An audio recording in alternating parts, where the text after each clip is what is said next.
নমস্কার বন্ধুরা, সকলকে আমার চ্যানেলে স্বাগত। আজকে অর্থাৎ সোমবার 18 মার্চ 2024 বহু প্রতীক্ষিত ডিএ মামলাটি সুপ্রিম কোর্টে শুনানির জন্য উঠতে চলেছে। এই শুনানিটি হওয়ার ঠিক আগে অন্যতম মামলাকারী সংগঠন ইউনিটি ফোরামের তরফ থেকে ডিএ কেস এবং সুপ্রিম কোর্টের ডিএ কেসের ফাইসালা নিয়ে বেশ কিছু চাঞ্চল্যকর তথ্য উপস্থাপন করা হয়েছে। কি বলা হয়েছে ইউনিটি ফোরামের তরফ থেকে আজকের ভিডিওতে আমরা বিস্তারিতভাবে জেনে নেব। ভিডিওটি ডিএ সংক্রান্ত অত্যন্ত গুরুত্বপূর্ণ, তাই প্রথম থেকে শেষ পর্যন্ত অবশ্যই ধৈর্য সহকারে দেখবেন এবং ভালো লেগে থাকলে অবশ্যই একটি লাইক করবেন এবং সকলের সঙ্গে শেয়ার করবেন।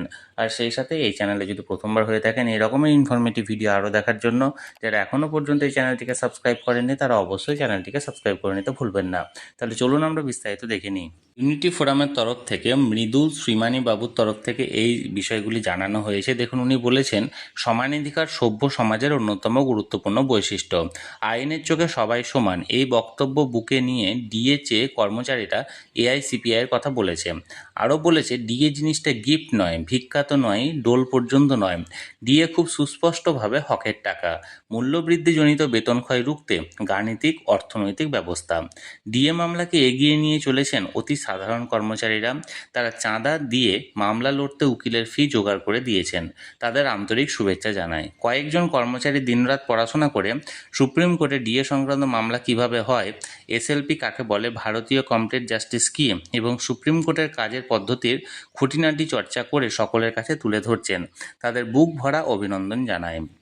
শুধুমাত্র উকিল দিলেই হয় না, পয়সা খরচ করলেই হয় না, উকিলের হাতে কাগজপত্র তৈরি করে দিতে ঘাম ঝরাতে হয়। উকিলকে সঠিক সময়ে সঠিক যুক্তিটি ধরিয়ে দিতে হয়। আগামীকাল 18 মার্চ সুপ্রিম কোর্টে তারিখ রয়েছে। আমি জানি না আগামীকাল কি হতে যাচ্ছে, কিন্তু অতীতে ডিএর প্রশ্নে ভারতীয় সুপ্রিম কোর্ট সমানাধিকারের প্রসঙ্গ তুলে যে রায় দিয়েছেন তা সকলেরই জানা উচিত, শেয়ার করা উচিত। কেননা শেষ অবধি সামাজিক সচেতনতার একটি সদর্থক গঠনমূলক ভূমিকা আছে। এই রায়গুলি পড়ুন, আলোচনা করুন, আস্থা রাখুন। ভারতের সুপ্রিম কোর্ট, বিশেষ করে সুপ্রিম কোর্টের প্রধান বিচারপতি DY চন্দ্রচূড়, বিচারপতি ভি রাম সুব্রহ্মণ্যম এবং বিচারপতি পামিদি ঘণ্টম শ্রী নরসিংহ গত 19 মে 2023 তারিখে মহার্ঘভাতা বিষয়ে একটি রিট পিটিশনে এই রায় প্রদান করেন। রায়টি পড়লে দেখা যায়, সুপ্রিম কোর্টের 3 বিচারপতির বেঞ্চ বলছে, কেন্দ্রীয় সরকার যে হারে ডিএ দেন সারা দেশেই রাজ্য সরকারগুলি সাধারণভাবে তেমন হারটি গ্রহণযোগ্য মনে করেন। সুপ্রিম কোর্টে আরও লক্ষ্য করেছেন যে ডিএর ক্ষেত্রে একই ধরনের হার কর্মচারীদের মধ্যে এক অভিন্ন মানসিকতা গড়ে তুলতে সাহায্য করে। ইংরেজি ভাষায় সুপ্রিম কোর্টের কথাটি এরকম, a uniform rate of DA would achieve the goal of uniformity as well. Case number writ petition civil 643/2015। পশ্চিমবঙ্গের সাধারণ সরকারি কর্মচারীরা যখন ডিএ না পাওয়ার যন্ত্রণায় উৎসবের দিনেও মন খুলে আনন্দ উপভোগ করতে পারছেন না, সেই সময় কর্মচারীদের প্রাপ্য নিয়ে সুপ্রিম কোর্ট অতীতে কী সিদ্ধান্ত নিয়েছে লক্ষ্য করা দরকার।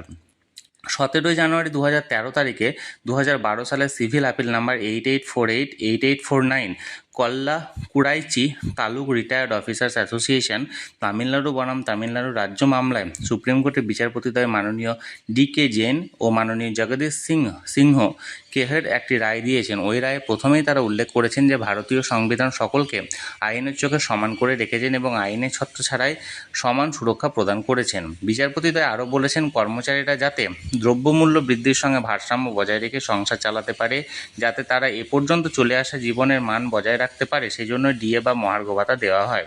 এটা দেওয়া হয় এআইসিপিআইয়ের হিসেবের দিকে তাকিয়ে।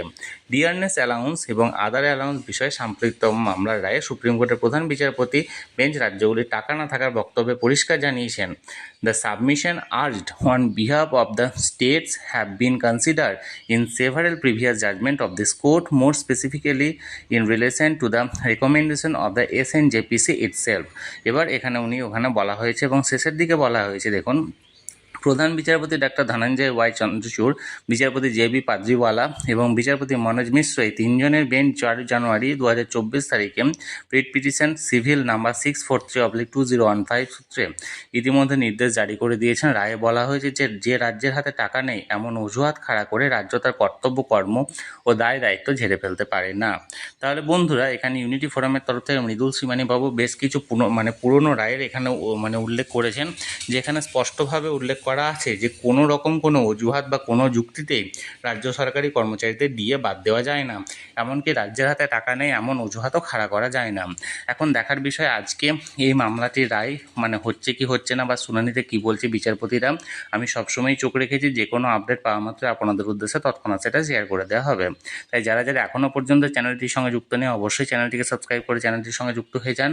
আর এই ভিডিওটি ভালো লাগলে অবশ্যই একটা লাইক করুন এবং সকলের সঙ্গে শেয়ার করুন। ধন্যবাদ, দেখা হচ্ছে পরের ভিডিওতে।